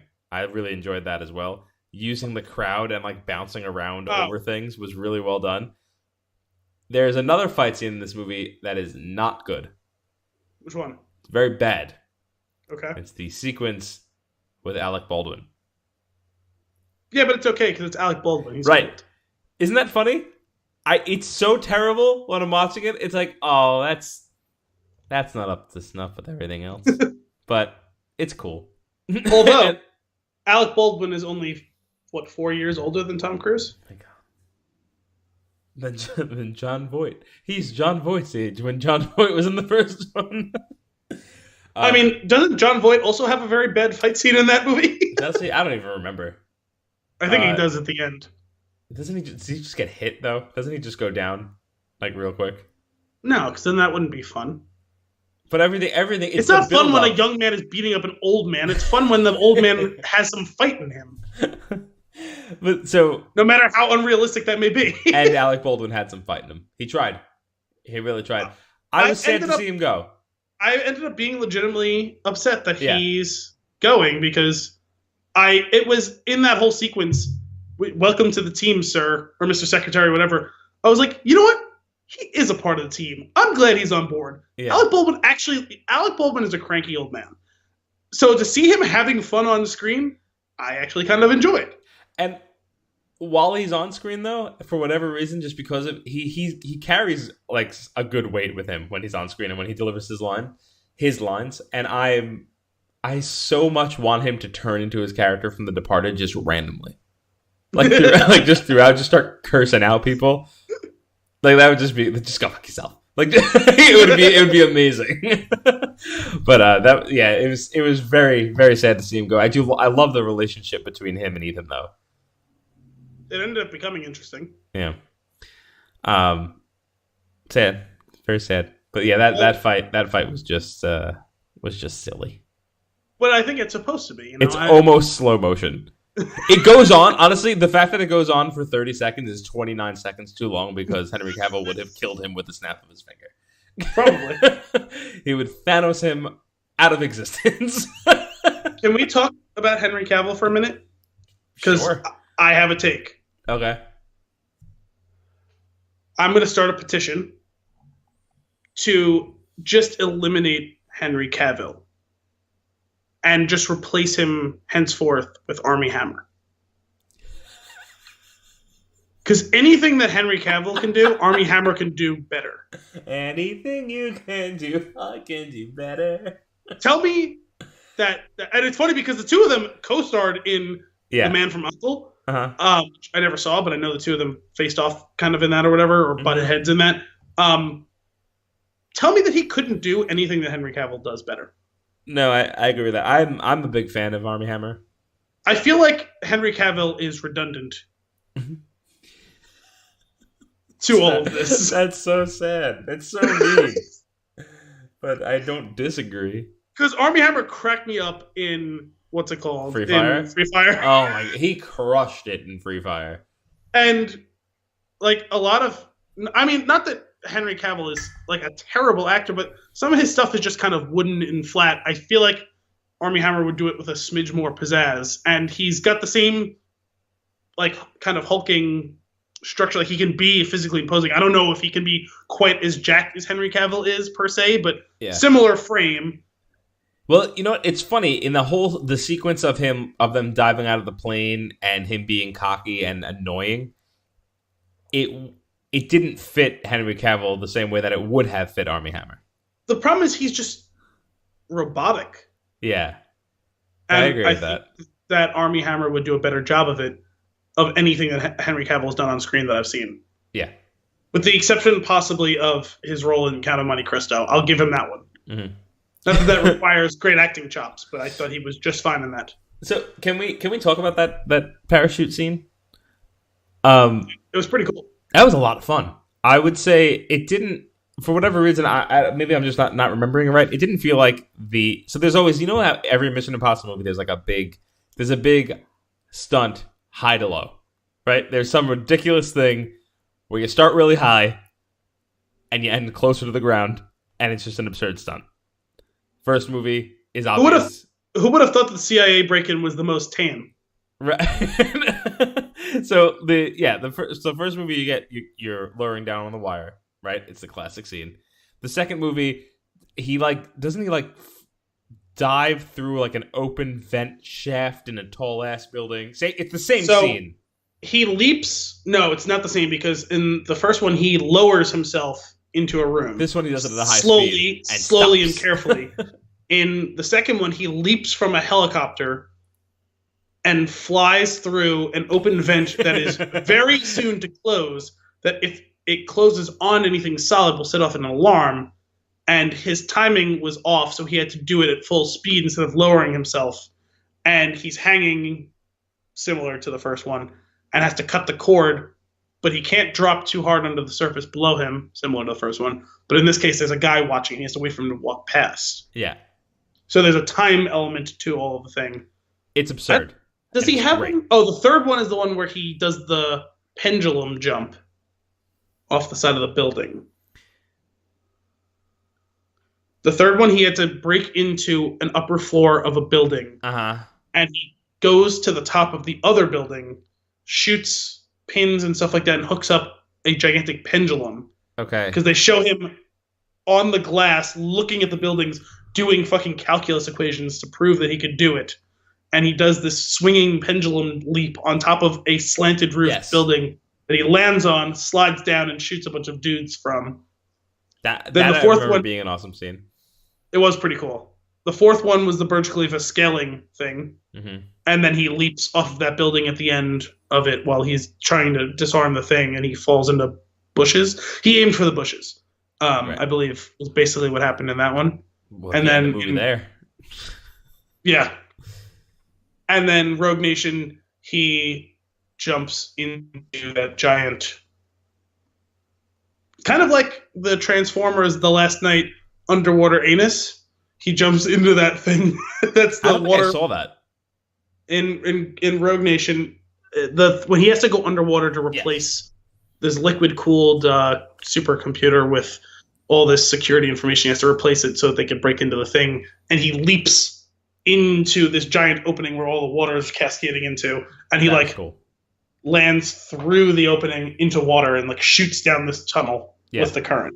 So that being said, in this one, it is the parachute sequence is that big piece. Well, he finally does an actual honest-to-God Halo jump, which supposedly he really did. Yeah, 1,000 times, so that they could film it. Well, it's a dangerous different thing. Angles. It's one of the most badass things you can do, probably. Yeah, it's absurd. But I feel like it was. Correct me if I'm misremembering this. I felt like it was over too quickly, that whole sequence. Whereas all the other ones felt like it was a really big build up to the sequence. Where in this movie it happens so abruptly. Oh, I thought you meant during the stunt. Oh, the lead up to it? Yes, this one had the least lead in time. And it was just it was you're getting on planes open, jump. I will say, that being said, completely made up for it is when that lightning crack happens and the sound cuts, and it's just so well done. I really enjoyed the sound editing on that. They stole that from The Last Jedi. It was great. That was good. Great in The Last Jedi. It was great here. I love that. Although it's a classy move. As much as that is the big falling, so now they all have to have a running sequence. They'll have to have a falling sequence. Yep. Or swinging sequence, if you will. And some vehicle nonsense at the end. Yeah, the biggest stunt of any of them, though, has got to be him flying a helicopter. Yeah. That was absurd. That whole it was video game helicopter fighting. It was nonsense. Well, I'm going to be honest. When he said, I'll get it, and he jumps into a helicopter, I'm like, but how? Because there's really not a great way to transfer oneself from one helicopter to another. Mm-hmm. Nay, there may not be any way to transfer. Right. Especially when you are the only person in the one helicopter flying the helicopter. I gotta say, I was so disappointed when he dropped the payload. I know it was a pretty good plan. Like that would have been great. But the thing is, between that and all the other ways that he was attempting to do it, and then ultimately succeeded in doing it, none were particularly viable. No. Helicopters are so fragile. Mm-hmm. I don't understand how anyone in the world has ever survived a helicopter crash, let alone the one that he was planning with the payload and the one that he actually succeeded in doing by ramming it with his helicopter. Yeah. I'm going to ram For one, even if he survived the crash part of it, when he hit the ground and the glass shattered all over him, he doesn't have a single scratch. That probably should have killed him there. It should have slit his throat or gone through his eyeball or something like that. There's no fucking way. Yeah. Speaking of going through someone's eyeball, that final scene of Armie Hammer, that was rough. With the hook, yeah, no, that was good. That was among the more spectacular movie deaths I've ever seen. That was pretty great. Yeah, because when you're watching that, you're just like, oh man, I just cannot wait for this guy to eat it. And then when he eats it, it's so satisfying. Yes. And he's like, oh, that was dark.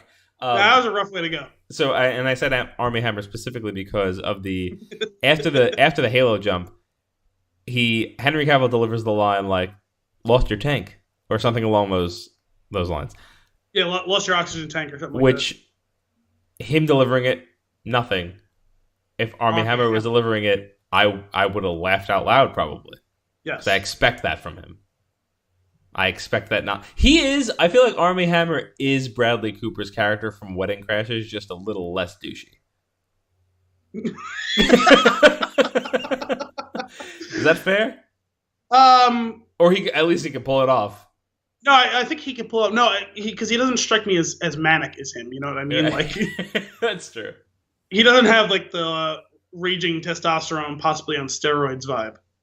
Right. But yeah, you know what? Honestly, Armie Hammer probably could have played that role too. You're right. Yeah. No, you're right. I think he would have been a way better fit for that. We're going to make this a thing. Yeah. We need to get power in Hollywood to reshoot. We're going to start a campaign like those Star Wars turds. See, the thing is, I think people might take us seriously on this one. Because it's not an insane idea. And then be real dumb about this and be like, DC, if you support this, then you can have Henry Cavill back without the mustache. Yeah, we'll even shave his mustache. No, the thing is, I won't be so callous as to suggest that we reshoot stuff. But just going forward, anytime someone decides, Henry Cavill would be good for this role, I'm just going to pop into the interject? I'm just going to pop into the room. I hear what you're saying, but I have a better idea. Yeah. Armie Hammer. You're welcome. And then I'll just fade back out of the room. You just need to be a fly on the wall. Yes. What are you It's either that or we need to pitch ourselves to become his agent. Okay. And get him his roles. And that's our mission statement as his agents. It's like Armie Hammer in everything. Yes. Well, not in everything, just anything that Henry Cavill is going to be in. So is this so much a ploy to have Armie Hammer in some great roles, or is this a vendetta against Henry Cavill? Because at some point you have to draw the line. I mean, I don't want to say a vendetta against him because I don't know him personally. He doesn't offend me in quite the way that Ben Affleck does. I just feel like they're kind of the same person, but one of them is better at being that person. Do you step in for Man of Steel 2? Was there already a second one? No. Do you step in for Man of Steel 2, or do you just let them have Cavill for that? No, he would be better as Superman. But do you want to taint his career by putting him in that DC movie? Well, no, because there's never going to be another one, so... Burn! But if we could get rid of Ben Affleck and Zack Snyder, then yes. Oh my god! You need like a catchy hashtag for this. Hashtag reload his army hammers. Have him do the move. I was going to say hashtag hammer Cavill. That's short, sweet, to the point. It sounds dirty. I mean, I guess. We'll workshop this. We'll get it going. Well, you know what? We'll figure this one out, and then we'll just use that as the hashtag on everything we put out there, regardless of context. I'm going to say that there is some potential for some double entendre there. Yeah. But it was, I think, more effective than the one you came up with. Yeah. I'm just picturing the that could just be it. No, I'm just going to start taking any GIF of Henry Cavill and badly photoshopping Armie Hammer's face onto it. But a still photo. No, it's better when it's a very bad, very obvious Photoshop on a moving image. Yeah. No, that's what I mean. A still photo shopped onto the moving GIF. Yes, exactly. Yeah, perfect. But also, excellent. and especially in that one, I'm going to digitally remove Henry Cavill's mustache in the way that DC did, but then put it on Armie Hammer's face, and then put Armie Hammer's face on that moving GIF. Oh my god. That's too much. Leaving that alone for a minute. I thought like there were some cool items with the production design. So like I really liked I found the container of the plutonium that they were trying to was it plutonium, uranium? What was it? Plutonium. That they were trying to hold on to. It was very menacing for some reason. That box with those 3 orbs, I just felt like it just felt like a real terrifying thing. The bomb. Although I meant to look it up, but I think they may have suffered from that classic fault where they made a substance that should be really, really heavy, not as heavy as it really is. Oh yeah, where they're just kind of like running with a case. Yeah, or like someone just like palms an orb of plutonium, and like picks it up, and whereas like I'm pretty sure it would take like me like deadlifting it. Right. Yeah, well, you know what's interesting about that is yes, you get that. You get like somebody palming it in one hand. You get them like carrying the case around like it's no big deal. But when the thing opens and it falls out, it's like foot.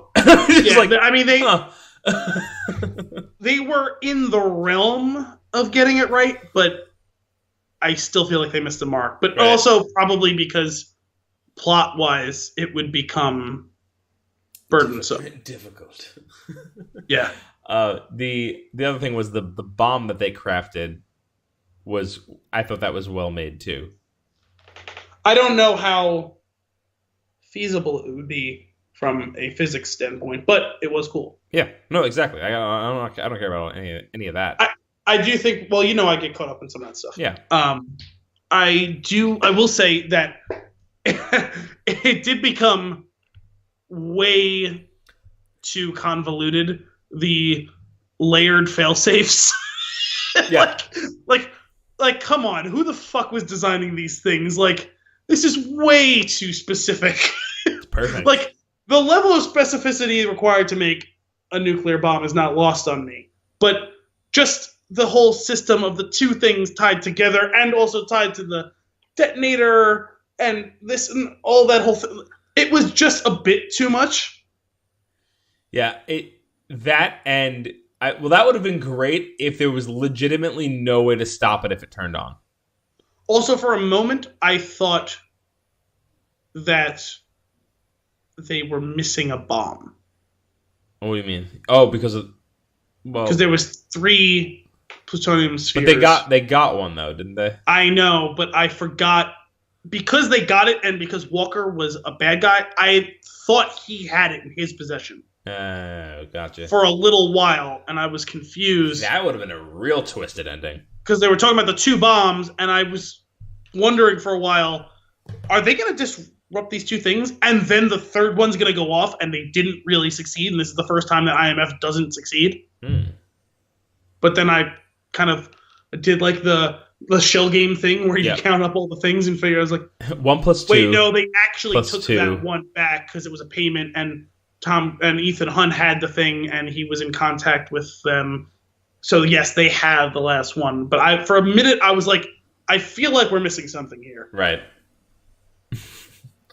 No. They had it. They had it all along. But yeah, it's just that whole buildup of like the explanation of how the thing was failsafe was so cool to me. And then they were just like, but it all comes down to unless we flip this switch over here and cut the wires at the same time. Like just start with that. I know that's where you're going anyway. That's what I'm saying. It was so overly convoluted to have such a weird, simple thing that was wrong with the whole system that it was just a little bit much, but really, ultimately not that big of a deal.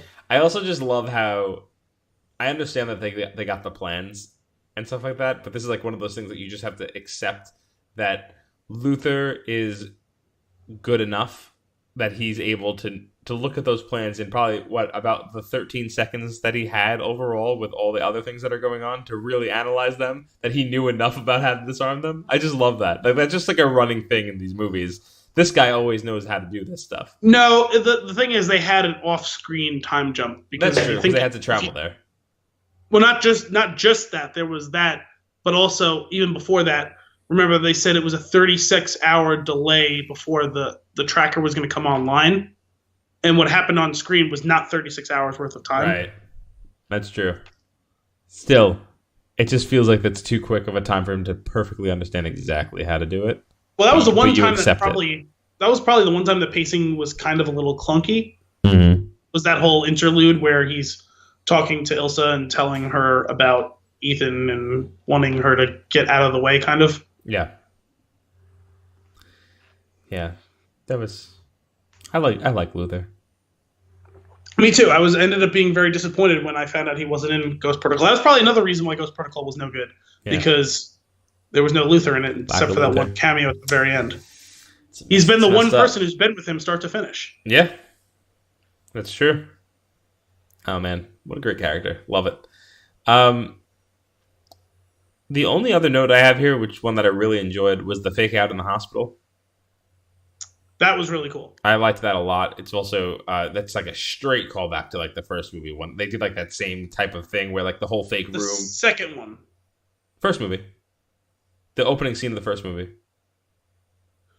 What's the opening scene of the first movie? Am I forgetting?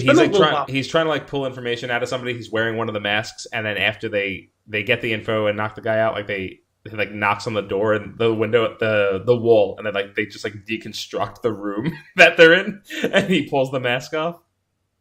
I forgot about that. I was thinking of the second one when they drug Brendan Gleeson, and then they make it a whole fever dream thing where he's playing the doctor who's dead. Yeah, they do it. They do the whole room thing in multiple movies, but it was just well done here, especially with the whole. Was it Wolf Blitzer?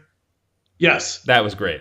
That was funny having Wolf Blitzer play himself and do this whole thing, and it's Simon Pegg playing Wolf Blitzer. That was cool. Well, the funny thing is it took me a little while to figure out what they were going for until he says, "I'm going to have to read the thing." He says, "We can do that," and I was like, "Okay, they're going to have a wire into Wolf Blitzer, but that's all going to be fake. This has all not been real." But I didn't realize like the whole thing wasn't real. You know what I mean? Like, right. Yeah, I knew they were playing him. I just didn't realize what level they were playing him. Yeah. It was a lot of fun though, and it was well executed. And then when those walls come down, it's just like, you're a turd. It's awesome. That was actually a really cool thing they did in the one before this, Rogue Nation, when they capture Solomon Lane when he's chasing him and he jumps into the hole, but he's gotten out of the box and they put him in the box and they close up this glass box around him and all of them walk out of the darkness and then they start pumping the gas the way they did to Ethan at the beginning of that movie. And then at the end, they do the same thing. All the walls come down, they turn the lights on, and they, okay, let's grab him. Let's take him out of here now. Like, so good. That's it. That's all I have. So I have one other thing. There was a lot of callbacks to other movies in this one, but specifically a lot of callbacks to the first movie, which I found kind of interesting. Mm-hmm. I guess it was supposed to be kind of a theme of kind of how this is a circular story where it keeps coming back around. Yeah. And that's also because I was noticing it, especially in the first half of the movie, that I was wondering why I was wondering if this was going to be a finale, because if parallel the opening and closing of the story like that, almost like closing the loop. So you notice the whole thing with the White Widow. Yeah, you know who she was. Is it like the daughter of the chick from the first movie? Yes. Yeah. Because she says that they walk in the middle of her eulogizing her mother, and she says Max, and I was like, oh my god, they're really going to call back that after all this time? And she basically is a new Max in this movie. But there was a couple of other things too. Like that whole thing was a big part of it and kind of was a lifeblood that was flowing through all of this. But there was other littler things too. The whole thing with the elevator, him jumping onto the bottom and hanging from the elevator. The elevator plays big into the first one. That was, I remember that actually shook me seeing that as a kid a little bit. Same. That was a brutal death in the first movie. Yeah, that did make me terrified of elevators. Yes. Yeah. Also thinking back, terrible planning on that guy's part. Yeah. That was not a good place to be hiding out. He should have known. Yeah. And helicopters? Helicopters. No, but there was a more specific thing. The Mask Gambit confession.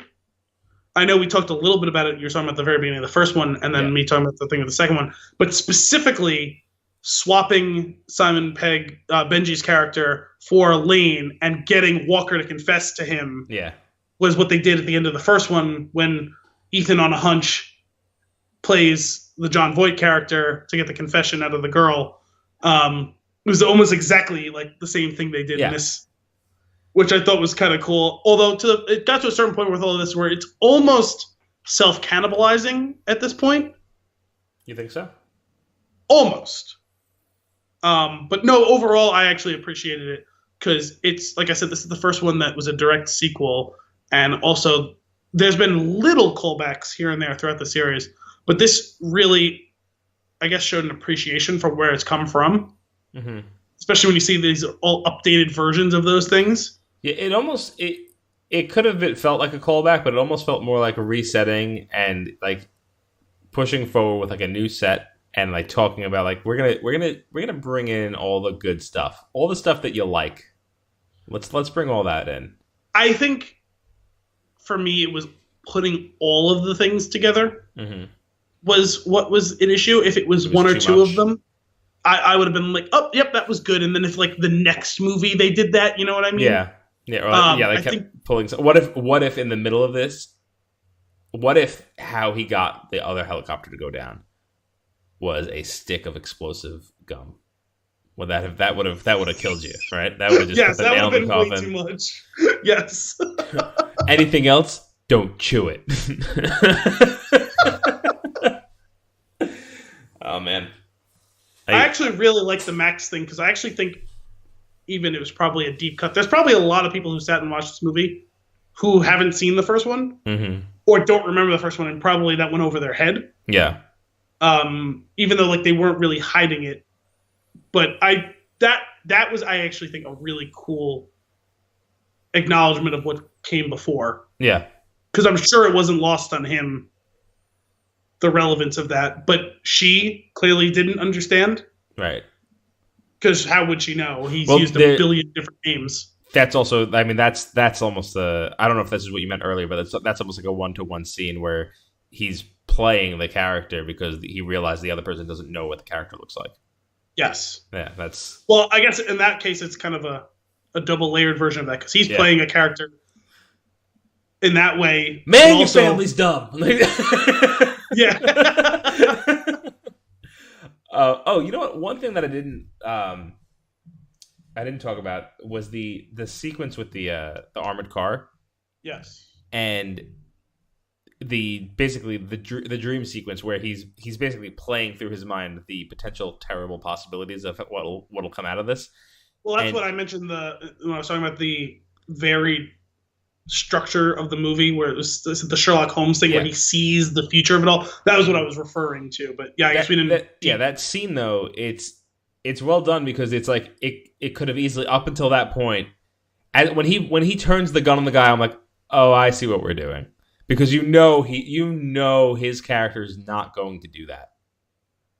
Well, I knew as soon as that scene was kicking off that that's what it was doing, is he was envisioning the whole thing. I didn't know that at first. Oh, okay. I thought we were jumping right into it. I actually thought, I was worried for a second. I thought we were in a potential, we got to get this thing moving because we're running out of time and budget. That's what I thought at first, but then when they pulled back and showed you that it was him thinking through it, it made a lot more sense. No, the only time that they've really done that thing is in Mission Impossible 3, after he does his pendulum jump and he gets rid of all the guys on the roof. They then cut to the people waiting for him in the car, and then it's him jumping out of the window. Oh yeah, just cut everything out in the middle. There's actually another falling scene. He base jumps from too low of a floor in the building and crashes into the car. Yep. Oh man. Yeah, so it was a lot of fun. I'm glad we ended up doing this. Yeah, I ended up enjoying these last two. This one more so than the last one, for sure. I do think it's kind of like, it's tiered. My favorite three of these kind of are coupled together, and then the middle two coupled together, and then Ghost Protocol is on its own. Yeah. It's the ugly stepchild. That's fair. If you are an ugly stepchild, I apologize. That's terrible. Awesome. Do you have anything else? I don't think so. I think I tackled everything I wanted to discuss. Sweet. Well, that's it for this week's episode of Flix and the Six. Thanks for joining us. If you want to keep the conversation going, I'm at AEJ Costanzo on Twitter and Instagram. Al's at Alessandro B1187. Check out the Flix Flipboard magazine to follow the stories that we cover each week, and Flix and the Six on Instagram for teasers of what's to come. If you have a topic for the show or a movie that you want us to cover, you can send those requests to flixandthesix@spintune.com.